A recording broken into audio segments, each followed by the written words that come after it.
Om Shanti. The law of vibrations. எல்லாமே வழிந்து ஓடிக்கொண்டிருக்கிறது, நகர்ந்து கொண்டிருக்கிறது. எதுவுமே நிற்கவில்லை, தடைப்பட்டு நின்றிருக்கவில்லை.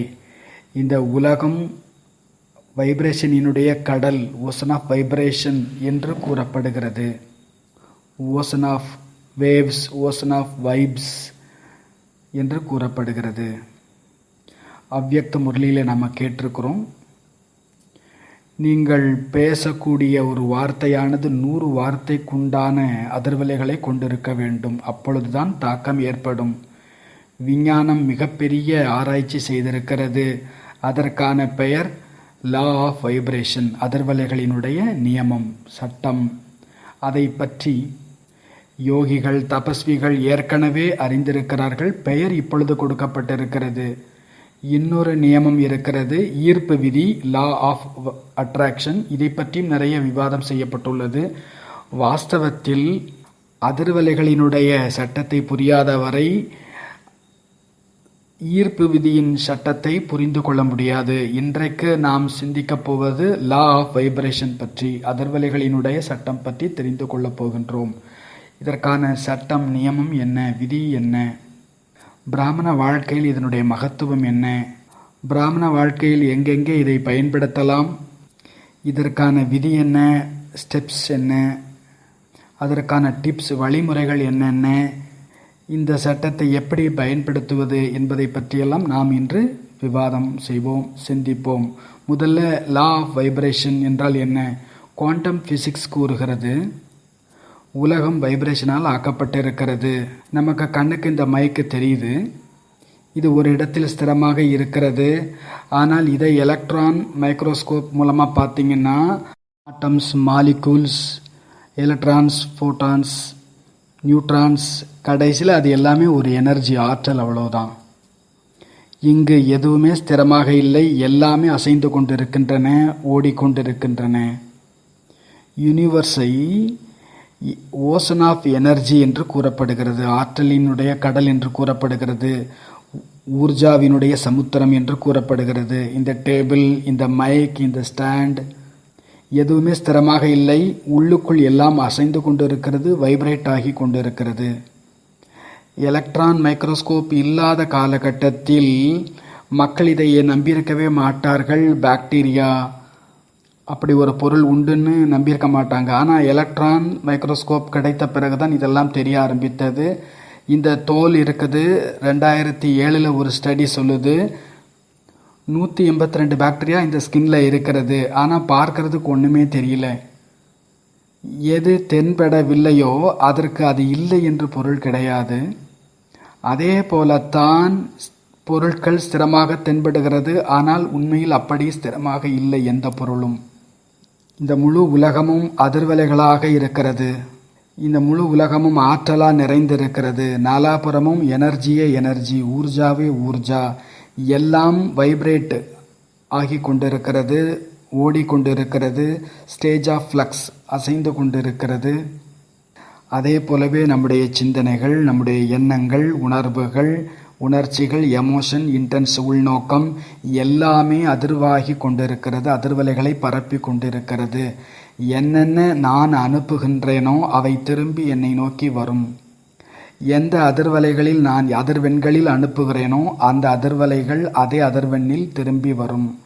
ஃபீலிங்ஸ், எமோஷன்ஸ், தாட்ஸ், இன்டென்ஷன், எண்ணங்கள், உணர்வுகள், உள்நோக்கங்கள் என்னென்ன என்னிடமிருந்து வெளியே செல்லுகிறதோ அது மீண்டும் அப்படியே என்னிடம் வரும்.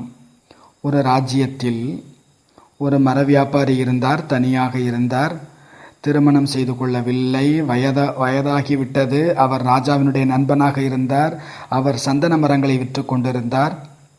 முழு காலமும் விற்று கொண்டிருந்த பிறகு, வியாபாரம் செய்த பிறகு ஒரு நாள் தோன்றியது, என்னுடைய நண்பன் ராஜாவாக இருக்கிறான், நான் இப்பொழுது வரை ஏழையாகத்தான் இருக்கிறேன், நான் எதையுமே வாழ்க்கையில் அனுபவிக்கவில்லை. 2 பேரும் ஒன்று போலதான் படித்தோம், ஆனால் அவன் ராஜாவாகிவிட்டான். குருகுலத்தில் சேர்ந்திருந்தோம், ஆனால் இன்று நான் மர வியாபாரியாகவே இருக்கிறேன். அவன் சிந்திக்கின்றான், எவ்வளவு நன்றாக இருக்கும், இந்த ராஜா செத்துப்போனா நல்லா இருக்கும், எவ்வளோ நல்லா இருக்கும். ஏன்னா அவர் ராஜா, அவர் இறந்து விட்டால் என்னுடைய சந்தன மரங்கள் எல்லாம் எவ்வளவு விற்று போகும்? ஏன்னா ராஜாவினுடைய இறுதிச் சடங்குக்கு என்னுடைய சந்தனத்தை போல ஒரு மரம் வேறு யாரிடமும் கிடையாது. அப்போது நிறைய விற்று போகும், எனக்கு நிறைய பணம் கிடைக்கும். அவர் சிந்திக்கிறார், ஆகா இது ஒரு நல்ல விஷயமாச்சே, ராஜா செத்து போகட்டுமே, நல்லது தானே. அங்கே ராஜாவுக்கு அரண்மனையில் ராஜாவுக்கு உட்கார்ந்துருக்கும் போது திடீர்னு ஒரு எண்ணம் வருது. என்னுடைய ராஜ்யத்தில் எல்லாமே நல்லா இருக்குது. அவனுக்கு சிந்தனை வருது, தன்னுடைய நண்பனை பற்றி சிந்தனை வருது, அந்த மர வியாபாரி நண்பன். அந்த ராஜா சிந்திக்கிறார், அவன் தனியாக தானே இருக்கிறான், குழந்தைங்க கிடையாது, யாரும் கிடையாது, இவ்வளவு சந்தன மரங்கள் இருக்கிறது அவனிடம். அவர் தனியாக இருந்து என்ன பண்ணிட்டு இருக்கிறார்? ஒருவேளை அந்த மர வியாபாரி இறந்து விட்டால் அந்த எல்லா மரங்களுமே ராஜ்யத்துக்கு வந்துவிடும், நமக்கே கிடைத்துவிடும். இப்படியெல்லாம் சிந்திக்கிறார். இவர் சாகட்டும் நினைக்கிறார், இவர் அவர் சாகட்டும் நினைக்கிறார். இருவரும் ஒரு நாள் சந்திக்கிறாங்க. ஒருவருக்கொருவர் வைப்ரேஷன் போகுது, அதில் வித்தியாசம் உணர்றாங்க.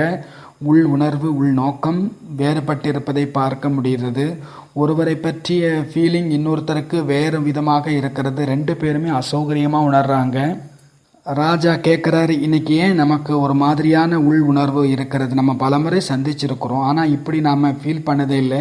நம்முடைய உறவு ரொம்ப தூய்மையான உறவு, ஆனால் இன்று நமக்குள் ஏதோ ஒரு உள் உணர்வு உறுத்துகிறதே ஏன்? அப்போது உண்மையை சொல், நீ என்ன நினைத்து கொண்டிருக்கிறாய் என்று மர வியாபாரி கேட்குறார். ராஜா உண்மையை சொல்லிக்கிறார், நானும் அப்படி சிந்தித்தேன், நீயும் அப்படித்தான் சிந்திச்சியா? அப்போது ஒரு தாட் இன்னொருத்தருடைய தாட்டுக்குள் நுழைகிறது, அது தூண்டுகிறது, மற்றவர்களையும் அப்படியே சிந்திக்க வைக்கிறது. எப்படி அசையக்கூடிய ஒரு ஸ்பூனானது அதற்கு பக்கத்தில் அசையாத ஒரு ஸ்பூனை வச்சிங்கன்னா அதுவும் அதிர்வடைய ஆரம்பிச்சிடும். அதிர்வடையக்கூடிய ஒரு ஸ்பூன் அதிர்வில்லாத ஒரு ஸ்பூனை அதிர வச்சிருது. இதுதான் லா ஆஃப் வைப்ரேஷன். ஈர்ப்பு விதிக்கான ஒரு சட்டம் இருக்கிறது. ஒத்ததை இழுக்கும், லா ஆஃப் அட்ராக்ஷன் என்று சொல்லப்படுகிறது. ஆனால் அதற்கு ஆதாரம் லா ஆஃப் வைப்ரேஷன் முக்கியம். லா ஆஃப் வைப்ரேஷன் என்ன சொல்லுது? ஒவ்வொரு பொருளும் அதிர்வாகி கொண்டிருக்கிறது, எந்த ஒரு பொருளும் ஸ்திரமாக இல்லை. உலகம் அதிர்வலைகளால் உருவாக்கப்பட்டிருக்கிறது. இதற்கு சொல்லப்பட்டிருக்கிறது ஆன்மீக வார்த்தையில் அல்ல, விஞ்ஞான வார்த்தையில் யூனிஃபைடு ஃபீல்டு என்று சொல்லப்படுகிறது. இந்த உலகம் ஒரு யூனிஃபைடு ஃபீல்டு, ஒன்றிணைக்கப்பட்ட களம். ஒன்று மைக்ரோ காசம், இன்னொன்று மேக்ரோ காசம். வெளி உலகம், உள் உலகம். வெளி உலகம் எப்படி அதிர்வாகி கொண்டிருக்கிறதோ அதே போலவே உள் உலகமும் அதிர்வாகி கொண்டிருக்கிறது, மைக்ரோ காசமும் அதிர்வாகி கொண்டிருக்கிறது. நம்முடைய ஒவ்வொரு சிந்தனைகளும் வைப்ரேட் ஆகுகிறது, வெளியே செல்லுகிறது. ஒவ்வொரு பாவனை, ஒவ்வொரு எமோஷன் வைப்ரேட் ஆகி கொண்டிருக்கிறது, வெளியே சென்று கொண்டிருக்கிறது. ஒவ்வொரு சங்கல்பம், ஒவ்வொரு பாவனை, ஒவ்வொரு கற்பனை, ஒவ்வொரு ஆசை வைப்ரேட் ஆகி கொண்டிருக்கிறது, அதிர்வாகி சென்று கொண்டிருக்கிறது. இதற்கு நிறைய ப்ரூஃப் கொடுக்கப்பட்டிருக்கிறது. இதில் நிக்கோலா டெஸ்லா நிறைய இதை ஆராய்ச்சி பண்ணியிருக்கிறார். ஐன்ஸ்டைனிடம் யாரோ ஒருவர் கேட்டார், நீங்கள் தான் இந்த உலகத்தில் மிகப்பெரிய புத்திசாலி மனிதரா, ஸ்மார்ட் மனிதரா, மோஸ்ட் இன்டெலிஜென்ட்டா என்று கேட்குறாங்க. இல்லை, ஐன்ஸ்டைன் சொல்கிறார், நான் இல்லை, நிக்கோலா டெஸ்லாவில் போய் கேளுங்க, அவர் தான் வைப்ரேஷன் பற்றி நிறைய ஆராய்ச்சி பண்ணியிருக்கிறார். அவருடைய அணுகுமுறை ஆன்மீகத்தன்மையாக இருந்தது. ஆனால் அவர் ஒன்றும் ஆன்மீகவாதி இல்லை. ஆனால் அவருடைய சித்தாந்தம் நிறைய ஆன்மீக சித்தாந்தமாகவே இருந்தது. ஒரு விஞ்ஞானியாக இருந்தால் போதும். லா ஆஃப் வைப்ரேஷன் கூறுகிறது, என்னென்ன நான் சிந்திக்கிறேனோ, எது என்னுடைய பாவனையோ ஆசையோ அது இந்த உலகத்தில் சென்று கொண்டிருக்கிறது, பிரபஞ்சத்தில் சென்று கொண்டிருக்கிறது.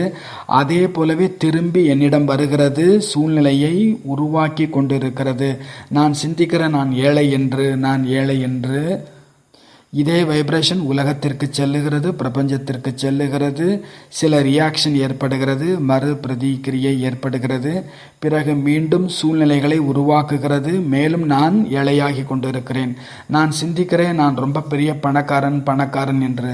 நான் நல்ல ஆரோக்கியமாக இருக்கிறேன். நான் அப்படி சிந்திக்கிறேன்னா அந்த அதிர்வலைகள் பிரபஞ்சத்துக்கு போது, கொஞ்சம் ரியாக்ஷன் ஆகுது, பிறகு மீண்டும் அந்த ஆரோக்கியம் என்னிடம் வந்து விடுகிறது. நான் என்னுடைய எதிர்காலம் மிக பிரகாசமானது, குஷியாக இருக்கிறேன் என்று நான் நினைக்கிறேன். அப்போ அந்த அதிர்வலை பிரபஞ்சத்துக்கு போது ரியாக்ஷன் ஏற்படுது, பிறகு சூழ்நிலை அப்படியே வருகிறது. இதுதான் லா ஆஃப் வைப்ரேஷன், அதிர்வலைகளினுடைய சட்டம் என்று சொல்லப்படுகிறது. பிராமண வாழ்க்கையில் எல்லாவற்றை விட முதல் கேள்வி, இந்த லா ஆஃப் வைப்ரேஷனை எங்கெங்கு பயன்படுத்துவது, உபயோகிப்பது, இது முதல் கேள்வி. இரண்டாவது கேள்வி, அதற்கான ஸ்டெப்ஸ் என்ன, படிநிலைகள் என்ன, என்னென்ன பயிற்சிகள் அதற்கு எக்ஸசைஸ் செய்ய வேண்டும். முதல் கேள்வி, இந்த லா ஆஃப் வைப்ரேஷனை எங்கு அப்ளை செய்வது. Law of vibration, law of attraction ரெண்டும் ஒன்றிணைந்து நடக்கின்றது, கைகோர்த்து. சிலர் இந்த சட்டத்திற்கு எதிராகவும் இருக்கிறார்கள். சில பேர் இந்த சட்டத்தை ஏற்றுக்கொள்வதும் இல்லை, சொல்றாங்க இதெல்லாம் ஒரு கற்பனையான விஞ்ஞானம் என்றும் கூறுகிறார்கள். அவர்கள் முழுவதாக புரிந்து கொள்ளவில்லை, அவ்வளவுதான். பிராமண வாழ்க்கையில் பாபா சொல்லியிருக்கிறார், எல்லாவற்றை விட சிரேஷ்ட சக்தி சங்கல்ப சக்தி. பாபா சொல்லியிருக்கிறாங்க, நீங்கள் எல்லோரை விட மிக உயர்ந்த கஜானாவை பெற்றிருக்கிறீங்க. கஜானாக்களிலேயே மிகப்பெரிய கஜானா சங்கல்பத்தினுடைய கஜானா. 9 கஜானா பிராமண வாழ்க்கையில், அதை ஃபர்ஸ்ட் கஜானா சங்கல்பத்தின் கஜானா. ஆகவே இந்த பிராமண வாழ்க்கையில் நாம் எங்கே இதை பயன்படுத்துவது, அப்ளை செய்வது, அப்படி 7H இருக்கிறது. அங்கு இந்த சட்டத்தை பயன்படுத்தலாம். முதல் நியமம், ஹைலி எஃபெக்டிவ் அமிர்த வேளை. முதல் ஹச் என்னது, எங்கே அப்ளை பண்ணணும், ஹைலி எஃபெக்டிவ் அமிர்த வேளா, இரவு தூங்கும் நேரமே. இந்த சங்கல்பம் செய்யணும், நாளைக்கு காலையில் வெகு சீக்கிரமாக எந்திரிச்சிடுறேன், தன்னைத்தானே பார்க்கிறேன், என்னுடைய அமிர்த வேலை ரொம்ப சக்திசாலியாக இருக்கிறது, எல்லா வீண் எண்ணங்களும் சமாப்தி ஆகிவிட்டது, நான் பாபா கூட கம்பைண்டாக இருக்கிறேன், நான் ஒன்றாகி இருக்கிறேன் பாபா கூட. இரவிலேயே நாம் அதை பார்த்துட்டோம். காலையில் எழுந்ததுமே முதல் சங்கல்பம், என்னுடைய அமிர்த வேலை ரொம்ப சக்திசாலியாக இருக்கும். ஏன்னா நம்ம அப்படிப்பட்ட எண்ணங்களை உருவாக்கி இருக்கிறோம், படைத்திருக்கிறோம், பிரபஞ்சத்திற்கு அனுப்பி இருக்கிறோம். சூழ்நிலைகள் அப்படி உருவாக்குகிறது, அதே போலவே அது சூழ்நிலையை உருவாக்குகிறது. என்னிடம் வாய்ப்புகள், சாய்ஸ் இருக்கிறது. இது சான்ஸ் இல்லை, இது சாய்ஸ். ஒரு மனிதன் எப்பொழுதுமே குஷியாக இருந்தார். அவருடைய பேர் அப்துல்லா. அவரை கேட்குறாங்க, ஏன் இப்படி குஷியாக இருக்கிறீங்க? அவர் சொன்னார், நீங்கள் மரணத்திற்கு முன்னால் வாங்க, நான் சொல்கிறேன். என்னுடைய வாழ்க்கையில் ஒரு நியமம் உருவாக்கி இருக்கிறேன். எப்போ எந்திரிச்சாலும் முதல்ல ஒரு சங்கல்பம் செய்வேன். அப்துல்லா, உனக்கு என்ன வேணும் இன்னைக்கு, சுகமா அல்லது துக்கமா, சோகமா அல்லது மகிழ்ச்சியா? எனக்கு நானே பதில் சொல்லிப்பேன், எனக்கு குஷி தான் வேணும். இது சாய்ஸ், நானே தேர்ந்தெடுக்கிறேன். ஒவ்வொரு நாளும் நான் ஒன்றை தேர்ந்தெடுக்கிறேன். அதிகாலையிலேயே தேர்ந்தெடுத்துக்கொள்ளணும், இன்னைக்கு நான் நாள் பொழுதை வேஸ்ட் பண்ணணுமா இல்லை வெற்றியுடையதாக்கணுமா. சாய்ஸ் என்னுடையது, வாய்ப்பு என்னுடையது. உங்களுக்கு நீங்களே பதில் சொல்லிக்கோங்க, இல்லை நான் வேஸ்ட் பண்ண போகிறதில்ல. இது வாய்ப்புக்கான விஷயம், இது தேர்ந்தெடுத்து கொள்ளக்கூடிய ஒரு வாய்ப்பு. முடியலே தலையெழுத்துங்கிறதெல்லாம் பலகீனமான ஆத்மாக்களுடைய வார்த்தை. நம்முடைய பாக்கியத்தை நாமே உருவாக்கி கொள்ளலாம். பாபா கூறுகிறார், சண்டே முரளியில் சொல்லியிருக்கிறாங்க, நீங்கள் யாரு, பாக்கியத்தை வழங்கக்கூடிய வள்ளலின் குழந்தைகள். உங்களுடைய பாக்கியம் எவ்வளோ உயர்ந்தது என்று பாபா எவ்வளோ மகிமை பாடியிருக்கிறார். ஆக எல்லாவற்றுக்கும் முதலாவதாக லா ஆஃப் வைப்ரேஷனை எங்கே பயன்படுத்தணும், அமிர்த வேலையில். ரொம்ப பவர்ஃபுல்லான ஒரு அமிர்த வேலை இருக்கணும், ஹைலி எஃபெக்டிவ் அமிர்த வேலை. ரெண்டாவது இடம், ஹார்னைசிங் ஞான் பவர், ஹார்னைசிங் பவர் ஆஃப் நாலேஜ். அதாவது அர்த்தம், வசப்படுத்த வேண்டும், நம்முடைய கண்ட்ரோலில் வைத்து கொள்ள வேண்டும். பவர் ஆஃப் நாலேஜினை, சக்தியை, ஞானத்தின் சக்தியை. முரளி நடக்குது, முரளி கேட்குறோம், இது ஞானம். ஞானத்தில் சக்தி இருக்கிறது, பவர் இருக்கிறது. இந்த ஞானத்தின் சக்தியை தன் வசத்தில் கொண்டு வர வேண்டும். அதாவது இதற்கு மாஸ்டர் ஆக வேண்டும். அதாவது இதை சம்பூர்ண ரூபத்தில் தாரணை செய்ய வேண்டும். ஒவ்வொரு வார்த்தையையும் ஒவ்வொரு வாக்கியத்தையும் தாரணை செய்ய வேண்டும். இதற்காகவும் லா ஆஃப் வைப்ரேஷன் வேலை செய்கிறது. எப்படி காட்சிப்படுத்தி பார்க்க வேண்டும், விசுவலைஸ் பார்க்கணும். நான் முரளி சொரூபமாக வேண்டும், ஆகிவிட்டேன், பார்க்கணும். ஞானம் என்னுடைய வாழ்க்கையில் எப்படியெல்லாம் பயன்படுகிறது, பிரச்சனையை தீர்க்கிறது. இந்த சங்கல்பம் செய்யணும், இந்த ஞானம் எனக்குள் நிறைந்து விட்டது, கலந்து கரைந்து விட்டது. நீங்கள் காட்சிப்படுத்தி பாருங்கள், ரிப்பீட்டேஷன் பண்ணி பாருங்கள், இதை அஃபர்மேஷன் பண்ணுங்கள், அது தானாகவே நடக்கும். இந்த இயற்கையில் என்னென்ன அனுப்பப்படுகிறதோ, சங்கல்பம் அனுப்பப்படுகிறதோ, இந்த முரளியினுடைய முழு ஞானமும் எனக்குள் நிறைந்து கொண்டிருக்கிறது. சங்கல்பம் செய்யுங்க. நான் ஒருமுகப்பட்ட நிலையில் இருக்கிறேன். சங்கல்பம் செய்யுங்க. முரளியினுடைய வார்த்தை என்னுடைய காதுகளில் விழுந்து கொண்டிருக்கிறது. அது நேரடியாக என்னுடைய இதயத்திற்கு செல்கிறது. நான் அதன் வடிவம் சுரபமாகி கொண்டு இருக்கின்றேன். ஹார்னேசிங் பவர் ஆஃப் நாலேஜ், ஞானத்தின் சக்தியை தனக்கு வசப்படுத்துவது. லா ஆஃப் வைப்ரேஷன், இது 2வது இடத்துக்கான விதி. 3வது ஹெச், ஹேபிட்ஸ், பழக்கம், சமஸ்காரம், மாற்றம் என்றும் சொல்லலாம். அப்படி ஒரு பழக்கம் இருக்கணும். அது நம்மளை விட்டு போகாமலே இருக்குது. நிறைய முயற்சி பண்ணி பார்த்துட்டோம், சில பழக்கம் நம்ம விட்டுட்டு போகல. அது அப்படியே சமஸ்காரமாக ஆயிடுச்சு, அல்லது நம்ம அடிக்ஷன் ஆகிட்டோம் அதில், அந்த பழக்கத்துக்கு. அந்த மாதிரி ஒரு பழக்கத்தை விடுவதற்கும் லா ஆஃப் வைப்ரேஷன் பயன்படுகிறது. புது ஹெல்த்தி ஹேபிட் தாரணை செய்வதற்கும் இந்த லா ஆஃப் வைப்ரேஷன் பயன்படுகிறது. சங்கல்பம் செய்யுங்கள், விசுவலைஸ் பண்ணுங்க, அஃபர்மேஷன் பண்ணுங்க, திரும்பி திரும்பி பாருங்க, தனக்குத்தானே உறுதிப்படுத்திக்கோங்க. நான் இந்த பழக்கத்திலிருந்து முக்தி அடைந்து விட்டேன், நான் இந்த பழக்கத்தை விட்டு விட்டேன், என்னுடைய முழு நாள் பொழுதும் அப்படி நகர்ந்து கொண்டிருக்கிறது, அதில் இந்த பழக்கம் இல்லவே இல்லை. எதை நான் பிடித்து கொண்டிருந்தேனோ அந்த பழக்கம் இல்லவே இல்லை. தனக்குத்தானே பார்க்கணும், காட்சி பார்க்கணும், சங்கல்பம் பண்ணணும். அஃபர்மேஷன் 3 விதமாக இருக்கிறது. ஒன்று ப்ரெசன்ட் டென்ஸ், நிகழ்காலம், இன்னொன்று எதிர்காலம், 3வது நேச்சுரல். ஒரு மனிதர் 30 வருஷமாக பீடி குடிக்கிறார் அல்லது மது அருந்துறார். அவர் எப்படி அந்த பழக்கத்தில் புரிஞ்சுக்கலாம்? 3 விதமாக சங்கல்பம் செய்யலாம். ஒன்று, நான் சிகரெட் குடிப்பதை விட்டு விட்டேன், இது நிகழ்காலம்.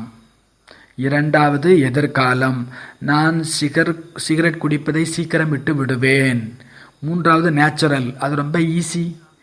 இதை விட ஈஸியான ஒரு வேலை ஒன்றுமே இல்லை. எந்த விஷயத்தை விட வேண்டுமோ அதை 3 பாகமாக பிரித்து கொள்ளுங்கள். நிகழ்காலம், எதிர்காலம், நேச்சுரல். இதுதான் அஃபர்மேஷன் என்று சொல்லப்படுகிறது. அஃபர்மேஷன்னா ஒரு ஸ்டேட்மெண்ட்டை ரிப்பீட் பண்ணணும். திரும்ப திரும்ப திரும்ப திரும்ப நம்ம நினைவுபடுத்தி கொள்ளணும். எனக்கு இப்போ இருமல் இருக்குது, என்னுடைய இருமல் என்னை விட்டு போய் கொண்டு இருக்கிறது, என்னுடைய இருமல் முடிந்து போய் விட்டது. இது முதல் விஷயம். 2வது, இந்த தொண்டை வலி சீக்கிரம் சரியாயிடும், என்னுடைய மூட்டு வலி சரியாயிடும், இது கொஞ்ச நாளில் சரியாயிடும், கொஞ்ச நாளுக்கு தான் இது சரியாயிடும். நேச்சுரல் என்னது? இந்த வலிங்கிறது இல்லவே இல்லை, முற்றிலும் எனக்கு வலியே இல்லை, நான் முற்றிலும் சரியாகி விட்டேன், என்னால் 3 மணி நேரம் கூட உட்கார முடியும் கீழே தரையில். இது natural. Present, future, natural. Habits, law of வைப்ரேஷனை பயன்படுத்தணும். ஹேபிட்ஸில், நம்முடைய பழக்கத்தில், சுபாவத்தில் என்னென்ன ஸ்ரீமத்துக்கு விரோதமான பழக்கம் இருக்கிறதோ அது ஸ்ரீமத்தே கிடையாது. அதில் நீங்கள் வேலை செய்யணும். லா ஆஃப் வைப்ரேஷன் மூலமாக முழு பிரபஞ்சத்துக்கும் அனுப்பணும், சங்கல்பத்தை அனுப்பணும், திருப்பி அந்த சங்கல்பம் வரும். நான் இந்த பழக்கத்திலிருந்து முக்தி அடைந்திருக்கிறேன், இந்த முழு இயற்கையும் இந்த பிரபஞ்சமும் எனக்கு உதவுகிறது. ஆங்கிலத்தில் இது சொல்லப்படுகிறது, எதை நீங்கள் ரொம்ப ஆழமாக சிந்திக்கிறீங்களோ, ஆசைப்படுறீங்களோ, சப்கான்சியஸ் மைண்டில், ஆழ் மனதில் முழு பிரபஞ்சமுமே உங்களுக்கு செய்து காண்பிக்க அது தயாராக இருக்கும். அது உங்களிடம் பலியாகி நிற்கும். நீங்கள் உறுதியாக நினைத்தால் அதை நிகழ்த்தி காட்ட பிரபஞ்சம் காத்து கொண்டிருக்கும். எல்லா சூழ்நிலையும் அப்படி இருக்கும். உங்களுடைய லட்சியத்துக்கு நெருக்கத்தில் நீங்கள் போக முடியும். 3வது ஹேபிட்ஸ், ஹெச். 4வது ஹெல்த்தி ரிலேஷன்ஷிப், ஆரோக்கியமான உறவு முறைகள். சம்பந்தங்களில் சண்டை சச்சரவுகள் இருக்கிறது, போராட்டம் இருக்கிறது. பாபா சொல்றார், உப்பு தண்ணி போல சிலர் இருக்கிறாங்க சிலரிடம். 2 ஆத்மாக்கள் மோதி கொண்டிருக்கிறார்கள். சங்கல்பத்தில் மோதுறாங்க, பழக்கத்தில் சுபாவத்தில் மோதுறாங்க. எண்ணங்களில், சிந்தனையில், சுபாவத்தில் மோதல் செய்கிறாங்க. உராய்வு ஏற்படுகிறது ஆசைகளில். அவங்க யோசிக்கிறாங்க இப்படி நடக்கணும்னு, இவங்க நினைக்கிறாங்க இல்லை இல்லை அப்படித்தான் நடக்கணும்.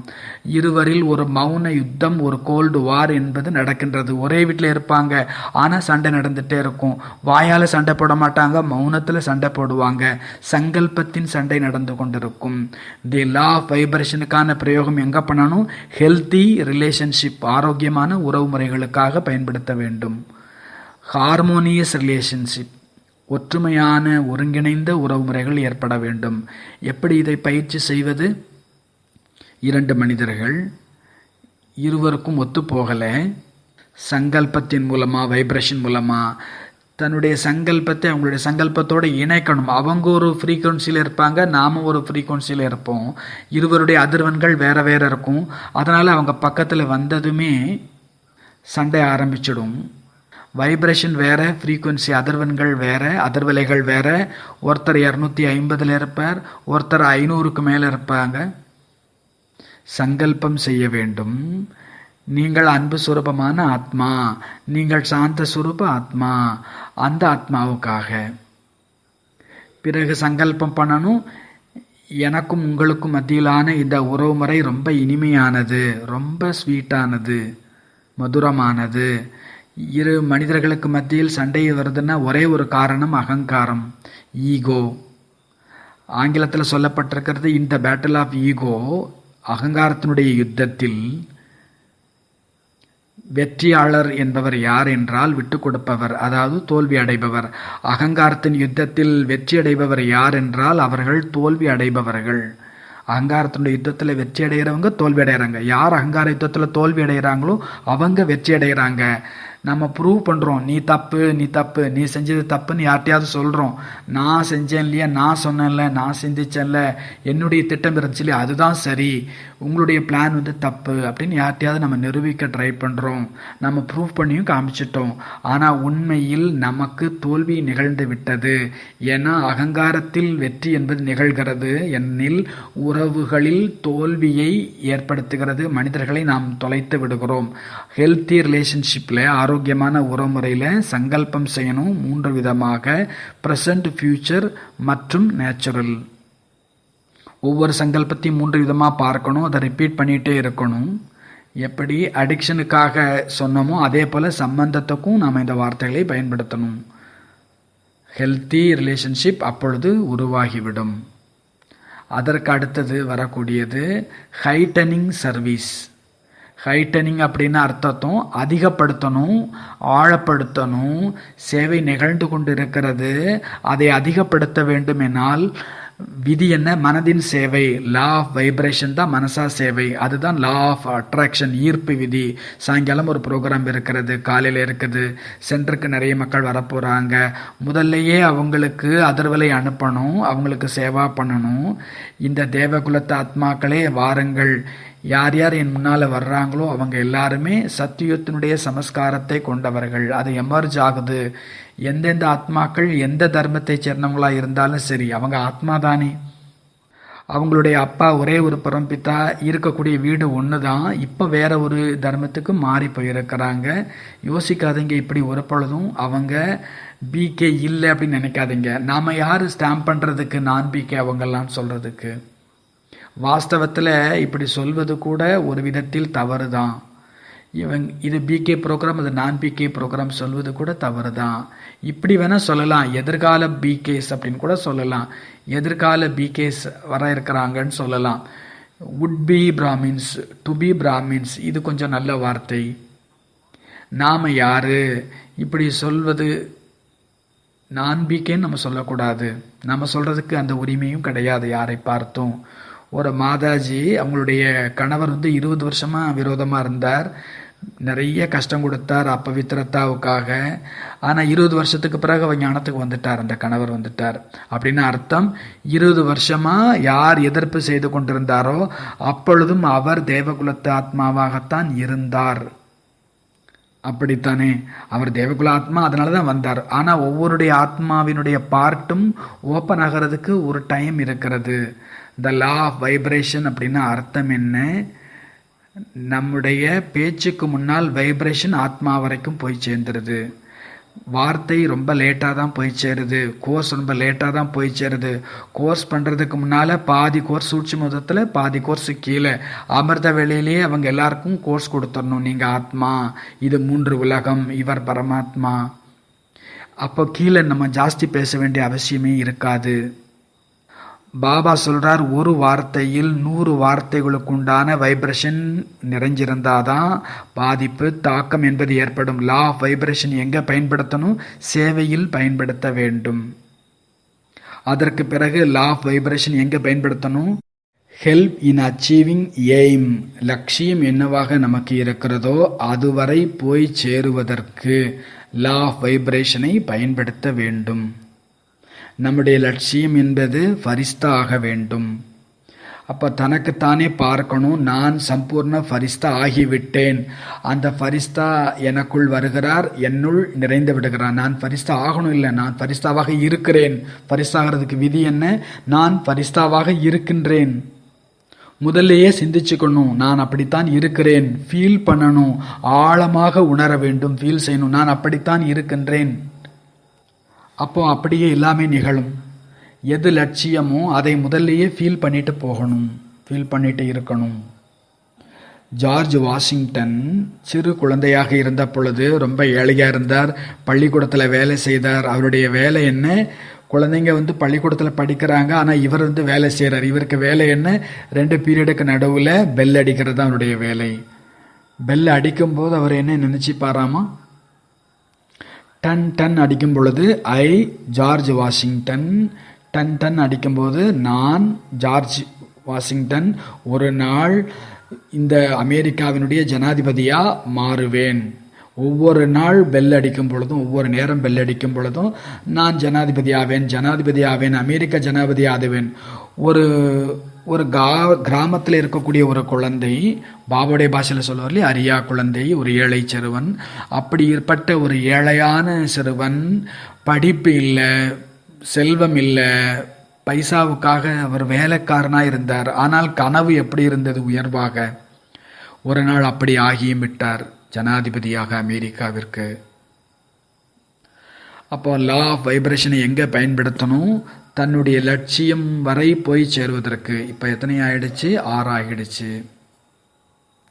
முதல்ல சொன்னது என்னது? எல்லாத்திற்கும் முதல்ல ஹைலி எஃபெக்டிவ் அமிர்த வேலை, பவர்ஃபுல்லான அமிர்த வேலை. 2வது நம்ம பார்த்தோம், ஹார்னேசிங் பவர் ஆஃப் நாலேஜ், ஞானத்தினுடைய பவரை தனக்குள்ளே நிறைச்சிக்கிறது. 3வது சொல்லப்பட்டது ஹேபிட்ஸ், பழக்க வழக்கம். 4வது ஹெல்த்தி ரிலேஷன்ஷிப், ஆரோக்கியமான உறவுமுறை. ஹைட்டனிங் சர்வீஸ், ஆழமான சேவை, உயர்ந்த சேவா எங்கேயாவது நடக்கலைன்னா நாம் மனசா சேவை கம்மியாக பண்ணுறோன்னு அர்த்தம். பாபா சொல்லியிருக்கிறார், கடைசி நேரத்தில் சேவா என்பது மனதின் சேவை மட்டும்தான், அதாவது வைப்ரேஷன் சேவை மட்டும்தான். நீ யாருக்கும் சொல்லவே வேண்டாம், அவங்களே வந்துடுவாங்க. எவ்வளோ காலம்தான் நீங்கள் சத்தம் போடுவீங்க, ப்ரோக்ராம்ஸ் பண்ணுவீங்க? ஒரே இடத்துல உட்காந்துருங்க, வைப்ரேஷன் அனுப்புங்க, தானாகவே ஆத்மாக்கள் வருவாங்க. ஒரு யோகி இருந்தார், இமயமலையில் தபஸ்யா பண்ணிட்டு இருந்தார் பல வருஷங்களாக. குழந்தை பருவத்திலிருந்து அமெரிக்காவிலிருந்து ஒரு மனிதர் வந்திருந்தார். இவரை பற்றி கேள்விப்பட்டு வந்து சேர்றார். நான் உங்களை பற்றி நிறைய கேள்விப்பட்டிருக்கிறேன், உங்கள்கிட்ட எவ்வளவு கலைகள் சித்திகள் இருக்கிறது, நீங்க ஏன் அமெரிக்காவுக்கு வரக்கூடாது எங்க கூட அப்படின்னு கேட்கிறார். நிறைய சேவா பண்ணலாம்னு சொல்றார். அதற்கு சொன்னார் அந்த தபஸ்வி, நான் இங்கே இருந்து கொண்டே சேவா பண்றேன் இல்லையா அமெரிக்காவுக்கு, அதை நான் அங்க போய் செய்ய முடியாது, நான் இங்கே இருந்து செய்கிறேன். என்னுடைய அதிர்வலைகளே சேவா செய்கிறது. Heighten service. அதற்கப்புறம் ஹெல்பிங் இன் அச்சீவிங் எய்ம், நம்முடைய லட்சியத்தை அடைவதற்கு உதவுகிறது. கடைசி ஹெல்த். ஹெல்தி, ஆரோக்கியம் உடையவராக வேண்டும் என்றால், நோயற்றவராக வேண்டும் என்றால் விதிமுறை என்ன? சங்கல்பம். ஏனெனில் சங்கல்பத்தினுடைய நேரடி பாதிப்பு சரீரத்தில் இருக்கிறது. ஒரு மனிதர் துக்கமாக இருக்கிறார், கொஞ்சம் கொஞ்சமாக சரீரத்தில் நோய்கள் வர ஆரம்பிச்சது. இதற்கு சைக்கோசோமேட்டிக் இல்னஸ் என்று சொல்லப்படுகிறது. எவ்வளவு நோயாளிகள் எங்களிடம் வருகிறார்கள், இங்கே வலிக்கு அங்கே வலிக்கு, இது அது, எல்லா டெஸ்ட்டும் பண்ணியாச்சும் கூட பெரிய ஃபைல், ஆனாலும் எல்லாமே நார்மல் அப்படின்னு ரிசல்ட் வருது. அவங்கள்ட்ட எல்லாமே நார்மல்னு சொல்லிட்டீங்கன்னா அவங்க ரொம்ப டயர்ட் ஆகிடுவாங்க. நான் எவ்வளோ நம்பிக்கையாக வந்தேன், பெரிய நோய் சொல்லுவீங்கன்னு சொல்லிட்டு, நல்ல நோய் சொல்லுவீங்கன்னு நினச்சேன். ஆனால் நோயே இல்லை, நார்மல்னு சொன்னதுமே அவங்க ரொம்ப சோர்ந்து போயிடுறாங்க, விரக்தி அடைஞ்சிடுறாங்க. அவங்க முகம் சோர்வடைந்து போயிடுது. மக்களுக்கு எவ்வளோ விதவிதமான நோய்கள் எல்லாம் வருது, எனக்கு மட்டும் ஏன் நோய் இல்லை? எனக்கு ஒரு நோய் கூட இல்லையா? வலி தான் எனக்கு நிறைய இருக்குது, சரீரம் முழுசும் வலிக்குது, ஆனால் ரிப்போர்ட்டில் ஒன்றுமே இல்லையா? டாக்டர், எனக்கு ஒரு வருஷமாக காய்ச்சல் இருக்குது, ஆனால் தர்மாமீட்டரில் தெரியாது, ஆனால் காய்ச்சல் உள்ளுக்குள்ளே இருந்துக்கிட்டே இருக்குது. அங்கே வலிக்குது, இங்கே வலிக்குது, ஆஞ்சியோகிராஃபி நார்மல், ஆனால் வலிக்குது. முதுகு வலி எம்ஆர்ஐலாம் பார்த்தாச்சு, ஆனால் எல்லாமே நார்மல், ஆனால் வலி இருக்குதே, அதுக்கு ஏதாவது மருந்து சொல்லுங்க, மருத்துவம் சொல்லுங்கன்னு கேட்குறாங்க. அதுக்கு ஒரு மருத்துவம் இல்லைன்னு சொன்னால் கோவம் வந்துடும், இந்த டாக்டரே சரியில்லை, அவங்க வேற ஒரு டாக்டரை போகிறாங்க, இவருக்கு விவரம் தெரியல, அல்லது இந்த முறை சரியில்லை, ஆயுர்வேதம் போயிடுறாங்க. அவருக்கு ஆசை நம்பிக்கை என்னன்னா, யாராவது சொல்லணும் உங்களுக்கு உடம்பு சரியில்லை, உண்மையிலேயே பெரிய நோய் இருக்குது, அதை கேட்டாலே அவங்க குஷியாயிடுவாங்க. மக்கள் எவ்வளவு நோயுடையவர் ஆகிறாங்க, அவங்களுக்கு எல்லாமே கூட கிஃப்ட் எடுத்துகிட்டு போகிறாங்க. எனக்கும் ஒரு நாள் உடம்பு சரியில்லாமல் போகணும், எனக்கும் மக்கள் கிஃப்ட் எடுத்துகிட்டு வரணும், எனக்கும் குளுக்கோஸ் ஏற்றணும். அந்த குளுக்கோஸினுடைய ஒவ்வொரு துளியும் அப்படியே மேலே விழும்போது அப்படியே ஆகாயத்திலேருந்து பூ விழுந்தது போல் இருக்குமே, ஆகா எனக்கும் அப்படி ஒரு நாள் சலைன் ஏற்ற மாட்டாங்களா? இப்படி ஒரு கேட்டகரியும் இருக்கத்தான் செய்யுது மக்களுக்குள்ள. சரீரத்தில் நோயே இல்லை, ஆனால் அது இருக்கிறது எங்கே? மனசில். மனம் துக்கத்தில் இருக்குது, விரக்தியில் இருக்கிறது, டிப்ரெஷன் இருக்கிறது, சப்ரெஷன் இருக்கிறது, மன அழுத்தம் இருக்கிறது. எப்படி வைப்ரேஷன் இருக்குமோ அதே போலவே திரும்பி வரும் நோய்களை படைக்கின்றது, உருவாக்கி விடுகின்றது. ஆரோக்கியத்திற்காக 7H என்னது? Health, law of vibration, health வருது. என்னுடைய சரீரம் ஆரோக்கியமாக இருக்கிறது, ஐ ஆம் என்ஜாயிங் ரேடியன்ட் ஹெல்த்.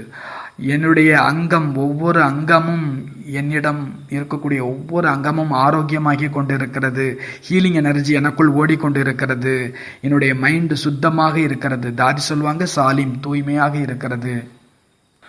ஆரோக்கியமான மனசு, ஆரோக்கியமான சரீரம், என்னுடைய லிவர் நல்ல வேலை செய்யுது, என்னுடைய பேங்க்ரியாஸ் நல்ல வேலை செய்கிறது, என்னுடைய குடல், என்னுடைய ஜீரண இயக்கம் எல்லாமே ஆரோக்கியம் இருக்குது. சில பேருக்கு மலச்சிக்கல் இருக்கிறது, நீண்ட காலமாக இருக்கிறது, எதுவுமே வேலை செய்யலை. சிலருக்கு ஆசிடிட்டி இருக்கிறது, என்னெல்லாமே செய்கிறாங்க, ஆனால் ஒன்றும் வேலையே செய்யலை. மருந்துக்கு நிறைய எடுத்துகிட்டே இருக்கிறாங்க. சில பேருக்கு தூக்கமே வரதில்லை, இரவு முழுவதும் முழிச்சிருக்கிறாங்க.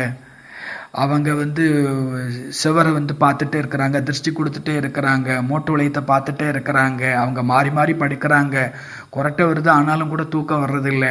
அவசியம் எங்கேயோ மனசில் ஒரு அழுத்தம் இருக்கிறது, ஏதோ ஒன்று இருக்குது. கண்டிப்பாக லா ஆஃப் வைப்ரேஷனை அப்ளை பண்ணணும். மீண்டும் 3 விஷயம், என்னுடைய சரீரம் ஆரோக்கியமாகி கொண்டு இருக்கிறது. 2வது, எதிர்காலத்தில் சீக்கிரம் சரியாயிடும். நோய் வந்தது, முடிந்து விட்டது. நோய் சரியாகணும்னா அதுக்கு ஒரு டெக்னிக் என்னன்னா, பாசிங் அவே. நோய் சரியாகி கொண்டு இருக்கிறது, நோய் சரியாகி கொண்டு இருக்கிறது, இப்படி சொல்லிகிட்டே இருக்கணும், ஒரு குழந்தை ரிப்பீட் பண்ணுறது போல. ஆப்ரேஷன் ஆகிவிட்டது, நான் சீக்கிரம் சரியாயிட்டேன், கொஞ்சம் பயப்படுறதுக்கு விஷயமே இல்லை, முற்றிலும் ஆரோக்கியமாக இருக்கிறேன், வலியே இல்லை, ஆனால் இல்லவே இல்லைன்னு சொல்லணும். ரொம்ப நல்லா இருக்குது, ரொம்ப நல்லா இருக்குது, சொல்லி சொல்லி சொல்லி அப்படியே ஆகிவிடும். Law of vibrations. இது அதிர்வலைகளினுடைய சட்டம், law of vibration. Jagdish bhai admit பண்ணியிருந்தாங்க, அவருக்கு வலி இருந்துச்சு, அவர் ஊன்னு சொல்லிகிட்டே இருக்கிறார். பிரதர் வலிக்குதான்னு கேட்டோம். அப்போது சொன்னார், இல்லை நான் மாஸ்டர் சர்வசக்திவான் ஹூ, மாஸ்டர் சர்வசக்திவான் ஹூ, அந்த ஹூன்னு சொல்லிட்டு இருந்தேன். நான் மாஸ்டர் சர்வசக்திவானாக இருக்கிறேன், மாஸ்டர் சர்வசக்திவான் ஹூ ஹூ ஹூ அப்படின்னு சொல்லிட்டு இருக்கேன்னு சொன்னார். நான் ப்ராக்டிஸ் பண்ணிகிட்டு இருக்கேன் உள்ளுக்குள்ளே, வலி ஒன்றும் இல்லை அப்படின்னு சொன்னார். ஆக 7 விஷயங்களில் பிராமண வாழ்க்கையில் லா ஆஃப் வைப்ரேஷன் வேலை செய்து. முதல்ல ஹைலி எஃபெக்டிவ் அமிர்த வேலா, முதல் ஹெச். 2வது H harnessing power of knowledge, Murali. 3வது ஹெச் ஹேபிட்ஸ், பழக்கம். 4வது ஹெல்தி ரிலேஷன்ஷிப், பிராமண பரிவாரத்துக்குள்ளே மற்றும் வெளியில். அடுத்தது ஹைட்டனிங் சர்வீஸ், நல்ல உயர்ந்த சேவா. அடுத்தது ஹெல்ப் இன் அச்சீவிங் கோல்ஸ். அடுத்தது லாஸ்ட்டு வந்து ஹெல்த்து. இந்த 7 இடங்களில் லா ஆஃப் வைப்ரேஷனை அப்ளை பண்ணணும், பயன்படுத்தணும். இப்பொழுது 5 ஸ்டேஜஸ் இருக்கிறது. 5 steps of law of vibration. முதல் ஸ்டெப் கிளாரிட்டி, தெளிவாக இருப்பது. இன்டென்ஷன், நோக்கம் தெளிவாக இருக்கணும். அதாவது எதை நான் சாதிக்கணுமோ அது தெளிவாக இருக்கணும். குழப்பமான மெசேஜை யூனிவர்ஸுக்கு நம்ம அனுப்பணும்னா செய்யணும், செய்ய வேண்டாம், காலையில் அமிர்தத்தில் எந்திரிப்பேன் ஆனால் வேண்டாம், வலிக்க வேற செய்த, நோய் ஒரு காய்ச்சல் மாதிரி தெரியுது, பாபாவுக்கு தெரியும் எனக்கு காய்ச்சல் தெரியும், நான் நாளைக்கு வேணால் லேட்டாக எந்திரிக்கிறேனே, அமிர்த வேலை சென்டருக்கு போகணும் ஆனால் போகவா இல்லை வேண்டாமா, இல்லை வீட்டிலேயே கூட பண்ணலாமே, இல்லை வீட்லேயே பண்ணிக்கிறேன், இல்லை வேண்டாம் அங்கே கூப்பிட்ருக்குறாங்க போகணும், இல்லை நான் வீட்லேயே பண்ணிக்கிறேன். கன்ஃபியூசிங் மெசேஜை நம்ம அனுப்பிட்டுருக்குறோம் இந்த பிரபஞ்சத்துக்கு. அப்போது சக்ஸஸ்ஃபுல் ஆக முடியாது. ஃபஸ்ட்டு ஸ்டெப் என்னென்னா 5 ஸ்டெப்பில் லா ஆஃப் வைப்ரேஷனில் first step manifest law of vibration. முதல் மேக் இன்டென்ஷன் கிளாரிட்டி, தெளிவாக இருக்கணும், தெளிவுத்தன்மை இருக்க வேண்டும், கிளாரிட்டி. இரண்டாவது விசுவலைசேஷன், காட்சிப்படுத்துதல், பார்க்கணும், மனசார பார்க்கணும், மனதின் மூலமாக பார்க்கணும், இரவு தூங்கும் நேரம் பார்க்கணும், காலையில் எந்திரிக்கிறேன், தயாராகிட்டு இருக்கிறேன், வண்டியில் போயிட்டுருக்கிறேன், சென்டர் போய் சேர்ந்துட்டேன், அமிர்த வேலை பண்ணிகிட்ருக்கிறேன். எந்த ஒரு விஷயத்தையும் மனதால் பார்க்க வேண்டும். மூன்றாவது எமோஷன், உணர்வு பூர்வமாக ஃபீல் செய்ய வேண்டும். Law of vibration, law of attraction வேலை செய்து, ஆனாலும் கூட சிலருக்கு வேலை செய்யலை. காரணம் வந்து எமோஷன் இல்லை, ஃபீல் பண்ணுறது இல்லை. ஃபீல் பண்ணாதான் 2 லாவும் வேலை செய்யும். ஒரு சகோதரி வந்து ஒரு மார்க்கெட் போகிறாங்க, அங்கே வந்து ஒரு ஷோகேஸில் வந்து ஷோரூமில் வந்து ஒரு பர்ஸ் இருக்குது, ரொம்ப நல்ல பர்ஸ் இருக்குது. அவங்களுக்கு தோணுச்சு இது வேணும் எனக்கு அப்படின்னு. ஆனால் ரொம்ப காஸ்ட்லி, எப்படி வருவது, பரவாயில்ல நான் எக்ஸ்பெரிமெண்ட் பண்ணி பார்க்குறேன். என்ன எக்ஸ்பெரிமெண்ட்டு, இந்த பர்ஸ் என்னுடையது, இந்த பர்ஸ் என்னுடையது, நான் இதை மார்க்கெட்டில் வந்து நான் போட்டுட்டு நான் ஊர் சுற்றுறேன், மார்க்கெட் சுற்றுறேன். எமோஷனாக ஃபீல் பண்ணாங்க, இந்த பர்ஸ் என்னுடையது, நான் இது என்னுடையதுன்னு நினச்சி வீட்டுக்கு வர்றேன். அப்புறம் சாயங்காலம் வந்து அவங்களுடைய சகோதரன் வரார் ஃபாரின்ல இருந்து, அதே பர்ஸை வாங்கிட்டு வரார். இதுதான் லா ஆஃப் வைப்ரேஷன். யூனிவர்ஸ் என்பது, பிரபஞ்சம் என்பது உங்களுக்கு சேவகம் செய்ய காத்திருக்கிறது, உங்களுடைய கனவை நிறைவேற்ற காத்திருக்கிறது.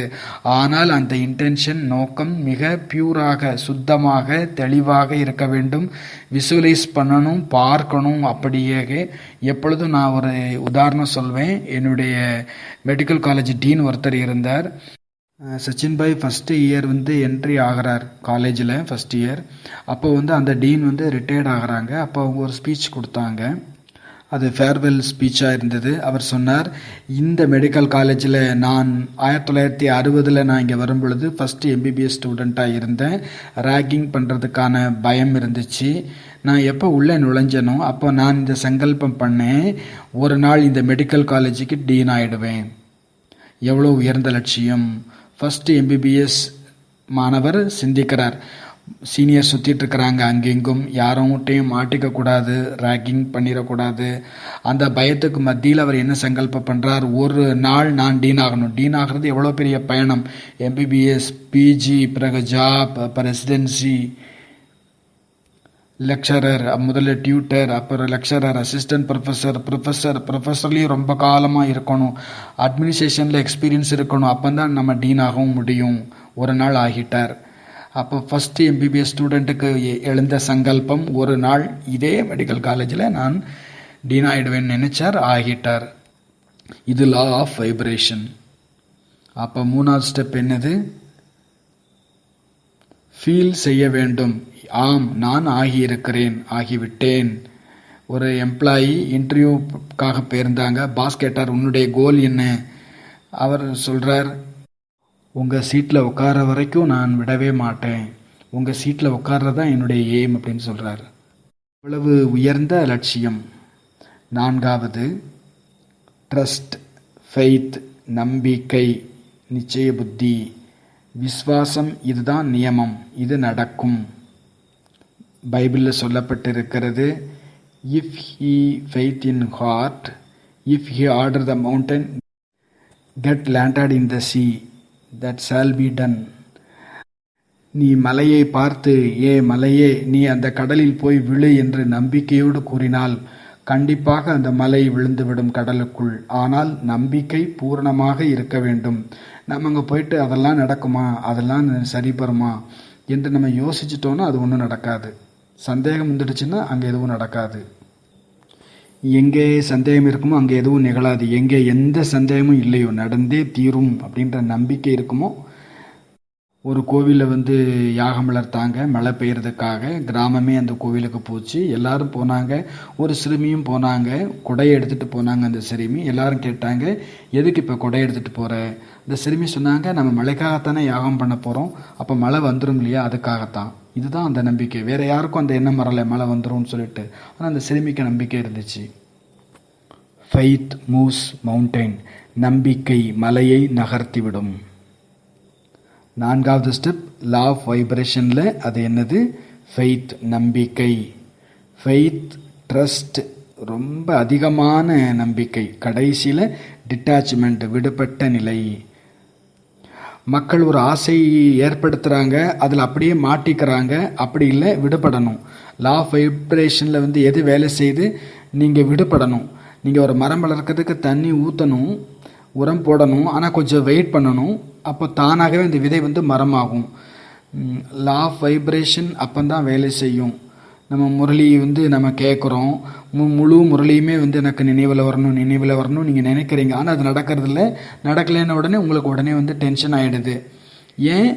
ஏன்னா நீங்கள் டிட்டாச்சு ஆகலை. விதிபூர்வமாக காரியம் செய்துட்டு விட்டுடணும், அந்த விஷயத்தை விட்டுடணும். அதிலிருந்தும் நீங்கள் விடுபட்டவர் ஆகணும். தாமாகவே அது நிகழும். இந்த 5 படிநிலைகள் இருக்கிறது லா ஆஃப் வைப்ரேஷனில். அடுத்தது எக்ஸசைஸ், பயிற்சி செய்யணும். என்ன எக்ஸசைஸ் பண்ணணும் சொல்லப்பட்டிருக்கிறது? 10 எக்ஸசைஸ் இருக்கிறது. முதல் எக்ஸசைஸ் சொல்லப்பட்டிருக்கிறது, ரைட் ஏ கிராட்டிடியூட் லிஸ்ட். ஒரு நன்றி உணர்வுக்கான பட்டியல் எழுதுங்க. பியூர் வைப்ரேஷனை மனசில் உருவாக்கணும், நன்றிக்கான வைப்ரேஷன். நேற்று இரவில் கூட நன்றியை பற்றிய உரையாடல் இருந்தது. கிராட்டிடியூட் ஜேர்னல் அப்படின்னு சொல்லப்படுது. தூங்கும் நேரத்தில் ஒரு 3 விஷயமாவது எழுதணும். இன்றைக்கு நான் எதுக்கு நன்றி சொல்லணும். அடுத்தது போர்டு விஷன் எழுதணும், ரெடி பண்ணணும். விஷன் போர்டுன்னு சொல்கிறோம். ஒரு போர்டு அப்படி வைங்க வீட்டில். அதில் உங்களுடைய லட்சியத்தை எழுதி வைங்க. நான் இப்படி ஆகணும், விஷன் போர்டு அப்படின்னு இதற்கு சொல்லப்படுகிறது. சீக்ரெட் அப்படின்ற ஒரு புக்கு இருந்துச்சு, ஒரு டாக்குமெண்ட்ரி வந்துச்சு. அதில் அந்த ஆத்தர் தன்னுடைய அனுபவம் சொல்கிறார். அவர் ஒரு வீடு கட்டணும்னு ஆசைப்பட்டார். ஒரு விஷன் போர்டு ரெடி பண்ணார். அதில் ஒரு படம் வரைஞ்சார், என்னுடைய வீடு இப்படித்தான் இருக்கணும் அப்படின்னு சொல்லிட்டு. பிறகு அதை மறந்துட்டார். பல வருஷத்துக்கு பிறகு ஒரு வீடு வாங்குறார். திடீர்னு அவர் பார்க்குறார், அந்த பழைய விஷன் போர்டு கிடச்சிது. அதுவும் இதுவும் சேம், ஒன்று போல இருந்தது. எந்த விஷன் உருவாக்கி இருந்தாரோ அதை மறந்துட்டார். ஆனால் அது இப்போ ப்ராக்டிக்கல் ஆயிடுச்சு, விஷன் போர்டு. அதுக்கு அடுத்தது ரிப்பீட்டேஷன், திரும்ப திரும்ப நினைவுபடுத்தி கொண்டே இருக்க வேண்டும். அஃபர்மேஷன் பண்ணணும், திரும்பி ப்ரெசன்ட், ஃபியூச்சர் மற்றும் நேச்சுரல் ரிப்பீட் பண்ணிகிட்டே இருங்க திரும்ப திரும்ப. அடுத்தது டாக் அபவுட் யுவர் ட்ரீம்ஸ். உங்களுடைய கனவை பற்றி பேசுங்க. நான் இப்படி ஆகணும். எத்தனை ஃபிலிம் ஸ்டார் சின்ன வயசுலேருந்தே அவங்க சிந்திக்கிறாங்க, ட்ரீம் பண்ணுறாங்க, நான் ஆகிட்டு இருக்கிறேன். ஒவ்வொரு வருஷமும் மும்பைக்கு 8000 பேர் வராங்க ஹீரோ ஆகிறதுக்காக. ஆனால் அதில் எத்தனை பேர் ஆகிறாங்க? எல்லாரும் ஆக முடியறது இல்லை. அஃபர்மேஷன் அவ்வளோ ஸ்ட்ராங்காக இருக்கணும். எந்த ஒரு ஆசையாக இருக்கட்டும், லௌகிக்கம் அலௌகிக்கமும் ஸ்ட்ராங் டிசைராக இருக்கணும். உறுதியான சங்கல்பம், ஆசையாக இருக்கணும். நம்முடைய ட்ரீம் பற்றி தெளிவாக பேசணும் மற்றவங்கள்ட்ட. அடுத்தது இயற்கை நெருக்கத்துக்கு போங்க. என்னவாகணுமோ அதற்கான வீடியோ பாருங்கள், உங்களுக்கு வீடியோ கிடைக்கும். பெரிய பிஸ்னஸ்மேன் ஆகணுமா? அப்போ பிஸ்னஸ்மேன் பற்றி வீடியோ பாருங்கள், அது சார்ந்த புத்தகங்களை படியுங்க. இந்த எல்லா டெக்னிக்ஸுமே லா ஆஃப் வைப்ரேஷனுக்கானது. முழு உலகமும் வைப்ரேஷனாக ஆக்கப்பட்டிருக்கிறது. அப்போது நம்முடைய பிராமண வாழ்க்கையில் நம்ம பயன்படுத்தணும் இந்த விஷயங்களை பயன்படுத்தணும். முதல்ல பொறுமைங்கிறது ரொம்ப ரொம்ப முக்கியம். ரொம்ப பொறுமை தேவை. எதுவும் திடீர்னு நடக்காது. ரொம்ப மெதுவாக தான் லா ஆஃப் வைப்ரேஷன் வேலை செய்யும். நம்முடைய சப்கான்சியஸ் மைண்ட் அப்படின்றது ஒரு நிலம் போல. சங்கல்பங்கிறது அதில் விதையாக இருக்கிறது. சங்கல்பம் கான்சியஸ் மைண்டில் இருக்கிறது. கான்சியஸ் மைண்டில் நீங்கள் நீண்ட காலமாக பண்ணிகிட்டே இருந்தீங்கன்னா அது சப்கான்சியஸ்க்கு மெல்ல போகும். டூல்ஸ் என்னது? விசுவலைசேஷன். காட்சிப்படுத்துதல் மேலும் அஃபர்மேஷன் திரும்ப திரும்ப நினைவுபடுத்துதல் ரெண்டுமே பவர்ஃபுல் டூல்ஸ். இதன் மூலமாகத்தான் இந்த வேலை நடக்கும். எப்படி ஒரு விதை வளருதோ அது போல் மெல்ல மெல்ல மெல்ல அது ப்ராக்டிக்கல் ஆகிடும். நீங்கள் நினச்ச சங்கல்பம். இந்த எல்லா விஷயங்களுமே லா ஆஃப் வைப்ரேஷனுக்கானது. நம்முடைய பிரபஞ்சம், நம்முடைய வைப்ரேஷன் சுபமாக இருக்கணும், தூய்மையாக இருக்கணும், சக்திசாலியாக இருக்கணும். பாபா சொல்லியிருக்கிறாங்க, நீங்கள் ஆத்மாக்களுக்கு சாட்சாத்காரம் வழங்குங்க. உங்களுடைய முகத்தின் மூலமாக சாட்சாத்காரம் கிடைக்கணும். உங்களுடைய நெற்றி என்பது டிவி போர்டு மாதிரி மாறணும். உங்களுடைய கண்களில் சாட்சாத்காரம் காண்பீங்க. உங்களுடைய கண்களில் அவங்களுக்கு ஆத்மா, பரமாத்மா, பரந்தாமம், சுகதாமம் பிரகாசமாக தென்பட வேண்டும். ஆன்மீக புன்னகை என்பது இருக்க வேண்டும். ஆத்மாக்களினுடைய பாக்கியத்தை மாற்றி விடுகிறது. இது அந்திம சேவை, மௌனத்தினுடைய, அமைதியினுடைய, சங்கல்பத்தினுடைய, வைப்ரேஷனுடைய சேவையாகும். ஆகவே இந்த லா ஆஃப் வைப்ரேஷனில் நாம் செயல்பட வேண்டும். 7 விஷயங்கள் பார்த்தோம். அதை அப்ளை பண்ணணும் 5 ஸ்டெப்போட. பிறகு கடைசியில் சில ப்ராக்டிஸ் பண்ணணும், பயிற்சி செய்யணும். விஷன் போர்டு, விசுவலைசேஷன், இந்த விஷயங்கள் எல்லாம் சொன்ன பண்ணுறது. கிராட்டிடியூடு, டொனேட் பண்ணுங்க, ஹெல்ப் பண்ணுங்க, இயற்கை நெருக்கத்துக்கள் போங்க. மெதுவாக எல்லாமே நிகழும். கடைசியில் ஒரு நாள் வரும், ஆத்மாக்களுக்கு இது தெரிய வரும், இதுதான் சத்தியம், இதை தவிர்த்து வேற எதுவுமே இல்லை. எல்லாரும் இங்கே வருவாங்க. பாரதத்தில் பரிஸ்தாக்களுடைய மகிமை கிடையாது, தேவதூதர்களுடைய மகிமை இருக்கிறது. ஆனால் ஃபாரினில் பரிஸ்தா பற்றி சொல்லப்பட்டிருக்கிறது. கிறிஸ்டியானிட்டி, இஸ்லாம் அண்டு ஜூயிசம், இதில் ஏஞ்சல்ஸுக்கான மகிமை இருக்கிறது. இங்கே தேவதூதனுக்கான மகிமை இல்லை. இங்கே சாட்சாத்காரம் யார் மூலமாக கிடைக்கும்? யார் ஃபாரினில் இருக்கிறாங்களோ அவங்களுக்கு ஃபரிஸ்தா ரூபத்தில் காட்சி கிடைக்கும். அது அப்போ தான் அவங்க ஞானத்துக்கு வருவாங்க.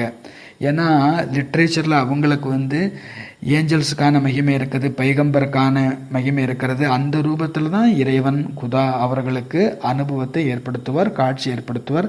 அது நம்ம மூலமாக தான் நடக்கும். அப்போ தான் அந்த ஆத்மாக்களும் ஏற்றுப்பாங்க. ஹமியஸ்து ஹமியஸ்து அப்படின்னு சொல்லுவாங்க. அதாவது இதுதான் இதுதான் இதுதான், சொர்க்கம் என்பது இதுதான் இதுதான் இதுதான் என்று கூறுவார்கள். நல்லது. ஓம் சாந்தி.